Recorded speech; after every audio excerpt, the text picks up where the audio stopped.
এতিয়া চৰম নিৰাপত্তাহীনতাত ভুগিছে গুৱাহাটীবাসী। গুৱাহাটীৰ গণেশপাৰাৰ চাঞ্চল্যকৰ ডকাইতি কাৰ্যৰ আতংক মাৰ নৌজাওঁতে এইবাৰ মহানগৰীৰ বেলতলা চাৰিআলিৰ এটা ফ্লেটত ডকাইতি কাৰ্য সুৰক্ষা বেষ্টনী থকাৰ পাছতো। নমস্কাৰ, স্বাগতম ষ্টুডিঅ'ত মই প্ৰাঞ্জল। এতিয়া গুৱাহাটীৰ লগতে অসমৰ বিভিন্ন প্ৰান্তত ডকাইতি সংঘটিত হৈ আছে। গণেশপাৰাৰ সেই লোমহৰ্ষক ডকাইতিৰ কথা আপোনালোকে সকলোৱে জানে। কি ভয়ংকৰ ডকাইতি আছিল সেয়া। এগৰাকী মহিলাৰ মূৰত বন্দুক টোৱাই বা খুকুৰি ডিঙিত থৈ কেনেধৰণে লুটপাত চলাইছিল। তাৰ পাছত ৰঙিয়াতো এটা ডকাইতি ঘটনা সংঘটিত হৈছিল। আপোনালোকৰ হয়তো মনত আছে, এজন ব্যক্তি মাটি বিক্ৰী 18 লাখ টকা ঘৰত ৰাখিছিল আৰু ডকাইতৰ দল আহি তেওঁৰ ডিঙি ৰেপি সেই টকালৈ তাৰ পৰা উধাও হ'ল। আৰু এইবাৰ গুৱাহাটীৰ এইটো নিৰুপমা এনক্লেভ বশিষ্ঠ বেলতলা চাৰিআলিত আছে। এই বেলতলা চাৰিআলিত থকা এই ফ্লেটটোত এইবাৰ ডকাইতি কাৰ্য। এই ঘটনাবোৰে বহুকেইটা প্ৰশ্নৰ উত্থাপন কৰিছে নিৰাপত্তাৰ বিষয়টোক লৈ। ফ্লেটত কিন্তু চাব সুৰক্ষা গাৰ্ডো থাকে, ফ্লেটত চাব এখন ছ'চাইটিও থাকে। তাৰ পাছতো সুৰক্ষাকৰ্মী থকাৰ পাছতো, এখন ছ'চাইটি থকাৰ পাছতো, CCTV সংলগ্ন হৈ থকাৰ পাছতো ডকাইতে আহি এটা ফ্লেটত এনেধৰণৰ ডকাইতি কাৰ্য সংঘটিত কৰিবলৈ সাহস কৰাটো সঁচাকৈ ইয়াক মৰখা বুলি ক'ব লাগিব। আৰু ডকাইতকেইটাই যে পূৰ্ব পৰিকল্পনা অনুসৰি আহিছিল তাকো আমি এতিয়া অনুমান কৰিব পাৰিছোঁ। ফ্লেটত বিশেষকৈ বিপৰীত দিশতো কাৰোবাৰ ঘৰ থাকে, সন্মুখত মানুহৰ ঘৰ থাকে, মানুহৰ অহা যোৱা চলি থাকে। তাৰ পাছতো যদি ডকাইতি কাৰ্য সংঘটিত কৰিব পাৰিছে, ইয়াত বহুখিনি কথা, বহুখিনি এংগল জড়িত হৈ থাকিব পাৰে। এই বিষয়বোৰ অতি গুৰুত্বপূৰ্ণ। আমাৰ হাতত যিটো খবৰ আহিছে সেই খবৰ অনুসৰি মহানগৰীৰ ফ্লেটত নিশাৰ ভাগত এই ডকাইতি কাৰ্য সংঘটিত হৈছে। দুৱাৰ ভাঙি ডকাইতে লুটি নিলে সা সামগ্ৰী। দুৱাৰ ভঙা, আমি এই ভিতৰৰ পৰিৱেশ দেখুৱাইছোঁ, সা সামগ্ৰীবোৰ সিঁচৰিত হৈ পৰি আছে। আৰু এইখন দুৱাৰৰ এই খিলি ভাঙি পেলাই ভিতৰত প্ৰৱেশ কৰিছিল। অলপো শব্দ কোনো নাপালে নেকি? নিশাৰ ভাগত এই ঘটনা সংঘটিত হ'ল। নিশাৰ ভাগততো বেছি সতৰ্ক হৈ থাকে সুৰক্ষাকৰ্মীসকল। নিশাৰ ভাগত কোন আহিছে, ক'লৈ গৈছে, সুৰক্ষাকৰ্মীসকলেতো পূৰা দৃষ্টি ৰাখে। ইয়াত কাৰোবাৰ হাত আছে নেকি ভিতৰৰ মানুহৰ, তাক লৈ প্ৰশ্ন উঠিছে। চিলাৰায় পথৰ, বেলতলা চাৰিআলিৰ চিলাৰায় পথৰ নিৰুপমা এনক্লেভত এই ডকাইতি কাৰ্য সংঘটিত হৈছে। নিৰুপমা এনক্লেভৰ ব্লক A আৰু ব্লক B, ব্লক A আৰু B লুটপাত। মানে এটা ঘৰতেই নহয়, ব্লক A আৰু B লুটপাত কৰা হৈছে। ডাঙৰ খবৰ এইটো। ইতিমধ্যে আৰক্ষী উপস্থিত হৈছে ঘটনাস্থলীত আৰু তদন্ত আৰম্ভ কৰিছে। মন কৰিব, আমি বাৰে বাৰে কথাটো কৈ আছোঁ যে গুৱাহাটীত কিছুদিনৰ বাবে ডকাইতৰ দুষ্কাৰ্য হ্ৰাস পাইছিল। তাৰ বাবে গুৱাহাটী মহানগৰ আৰক্ষীক সকলোৱে প্ৰশংসাও কৰিছিল।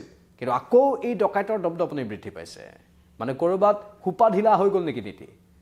ক'ৰবাত গা এৰা মনোভাৱ পোষণ কৰা হ'ল নেকি নিৰাপত্তাৰ ক্ষেত্ৰত? কিছু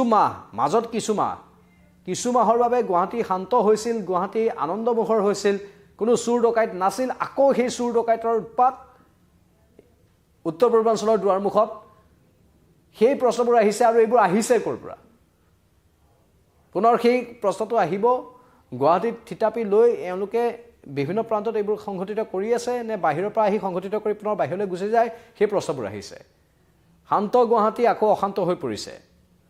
এটা সময়ততো ক'বই নালাগিছিল যে গুৱাহাটীত কি হৈছিল, অৰাজক পৰিস্থিতি হৈছিল। ডিঙিৰ চেইন কাঢ়ি নিয়া, বিভিন্নজনৰ মোবাইল কাঢ়ি নিয়া, পুৱাৰ ভাগতে কাৰোবাক বন্দুক টোৱাই লুটপাত চলোৱা খুব বেছি হৈছিল। মাজত এমাহ দুমাহ হ্ৰাস পাইছিল। গুৱাহাটীবাসীয়ে ভাবিছিল যে গুৱাহাটী আৰক্ষীৰ তৎপৰতাৰ ফলতেই হয়তো আমি এতিয়া শান্তিত থাকিব পাৰিছোঁ। কিন্তু আকৌ অশান্তি। এতিয়া মানুহে ঘৰত শান্তিত থাকিব নোৱাৰা হৈছে। গণেশপাৰাৰ সেই ঘটনাটো আপোনালোকে দেখিছিল।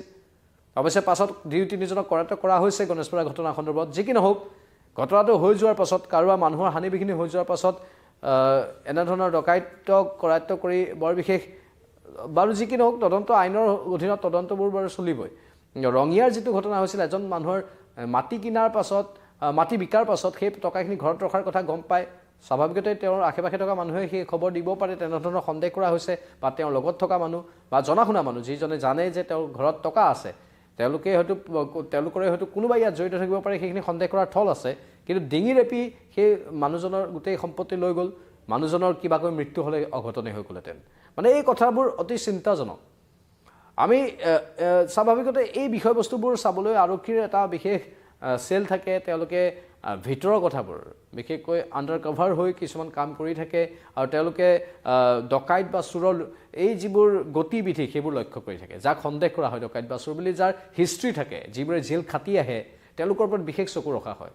আৰক্ষীৰ সেইটো এটা কৌশল হয় এই চুৰ ডকাইতৰ ঘটনা ৰোধ কৰাৰ ক্ষেত্ৰত আৰক্ষীয়ে সেইখিনি ভালদৰে ক'ব পাৰিব আৰক্ষীয়ে স্বাভাৱিকতে তৎপৰতাৰে কাম কৰি থাকে কিন্তু সেইখিনি হয়তো আৰক্ষীয়ে ভালদৰে বুজাই ক'ব পাৰিব কিন্তু আৰক্ষীৰ সেই নিৰ্দিষ্ট চেলটোৱে ভালদৰে হয়তো চকু ৰাখে যে জেলৰ পৰা ওলাই অহা সেই নিৰ্দিষ্ট দাগী অপৰাধীটো বা তেনেধৰণৰ ডকাইত বা চোৰৰ পাছত কি কৰ্ম হ'ব পাৰে গতিবিধিবোৰ লক্ষ্য ৰখাটো দৰকাৰ আৰু লক্ষ্য হয়তো ৰাখেও আৰক্ষীয়ে বৰ্তমান তদন্ত আগবঢ়াইছে আশা কৰিম আমি তদন্তৰ সুফলেই পোৱা যাব কাৰণ আৰক্ষীয়ে অৱশ্যে শেহতীয়াকৈ বহুকেইটা দুষ্কাৰ্য ৰোধ কৰিবলৈ সক্ষমো হৈছে কিন্তু আমি অধিক ক্ষিপ্ৰ হোৱা বিচাৰোঁ আমি পানী নসৰকা হোৱাটো বিচাৰোঁ আৰু এই ডকাইতবোৰৰ মৰসাহ একেবাৰে ভাঙি পেলাব লাগে আৰক্ষী প্ৰশাসনে যিকোনো উপায়েৰে যিকোনো কৌশল অৱলম্বন কৰি ডকাইতবোৰে ভয় খাই থাকিব লাগে চেপা উত্তেজনাত থাকিব লাগে ডকাইতি কৰা বা চুৰি ঘটনা কৰাৰ আগতে কম্পিত হৈ থাকিব লাগে ডকাইতবোৰ নহ'লে এই ঘটনাবোৰ এয়া আমাৰ সুনীতা এই ঘৰটোৰ নামফলক দেখুৱালোঁ এই ঘৰটোতো একে ডকাইতি কাৰ্য সংঘটিত হ'ল এই আচবাব সা সম্পত্তি বহু টকাৰ সা সম্পত্তি লুটি লৈ গ'ল বুলি খবৰ আহিছে কিন্তু এতিয়ালৈকে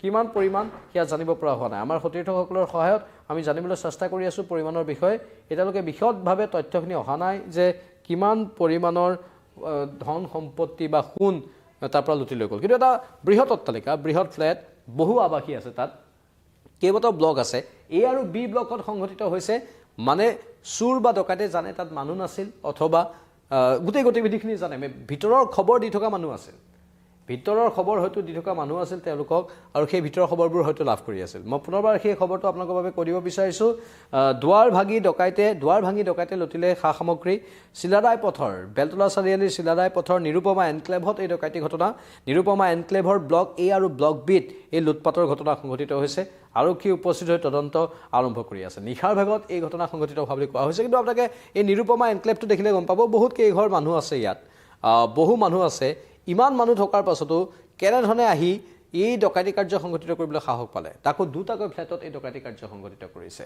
ফ্লেটটোত ইয়াত সুৰক্ষাকৰ্মী বহে সুৰক্ষাকৰ্মীয়ে সাধাৰণতে নাম পঞ্জীয়ন কৰে প্ৰতিটো ফ্লেটৰ সেইটোৱে নিয়ম যে প্ৰৱেশৰ আগত নাম পঞ্জীয়ন কৰা হয় অচিনাকি মানুহ থাকিলে নাম পঞ্জীয়ন কৰি সোমাব লাগে ফোন নম্বৰো দিব লাগে তাত নাম পঞ্জীয়ন নকৰাকৈতো সোমাব স্বাভাৱিকতে ছিকিউৰিটি ৰুম আছে যিহেতু তাত কেতিয়াও সোমাব নোৱাৰে মানে কোনোবা ভিতৰৰ মানুহৰ দ্বাৰা এই ঘটনা সংঘটিত হৈছে নেকি কোনোবা ইয়াত জড়িত থকা এই ফ্লেটৰ লগত জড়িত থকা মানুহ সুৰক্ষাকৰ্মী বা কোনোবা সন্দেহৰ আৱৰ্তত এতিয়া বিভিন্নজন আহিব আৰু আৰক্ষীয়ে সন্দেহৰ আৱৰ্তত ৰাখি তদন্তও চলাব সোধপোছো কৰিব আৰু বিভিন্নজনে হয়তো তাত বাতি আহিব লগা হ'ব পাৰে আৰু চিচিটিভিত কি দৃশ্য বদলি হৈছে সেয়াও পৰৱৰ্তী সময়ত লক্ষণীয় হ'ব চিচিটিভি কেমেৰা স্বাভাৱিকতে তাত আমি আশা কৰিম সংলগ্ন হৈ আছে আৰু তেতিয়া হয়তো বহুখিনি কথা গম পোৱা যাব মুঠতে গুৱাহাটীবাসীৰ নিৰাপত্তাৰ বিষয়টো আকৌ এবাৰ উত্থাপন হৈছে গণেশপুৰৰ ঘটনা এতিয়া শেহতীয়াভাৱে এই নিৰুপমা এনক্লেভৰ এই ডকাইতি বা লুটপাটৰ ঘটনা আৰু বিভিন্ন প্ৰান্তত আকৌ ঘটনাবোৰ বৃদ্ধি পোৱাৰ খবৰ আহি আছে সেইবোৰ ঘটনা ৰোধ হওক আৰক্ষীয়ে অধিক পেট্ৰলিঙৰ ব্যৱস্থা কৰক আৰু তেওঁলোকৰ যিবোৰ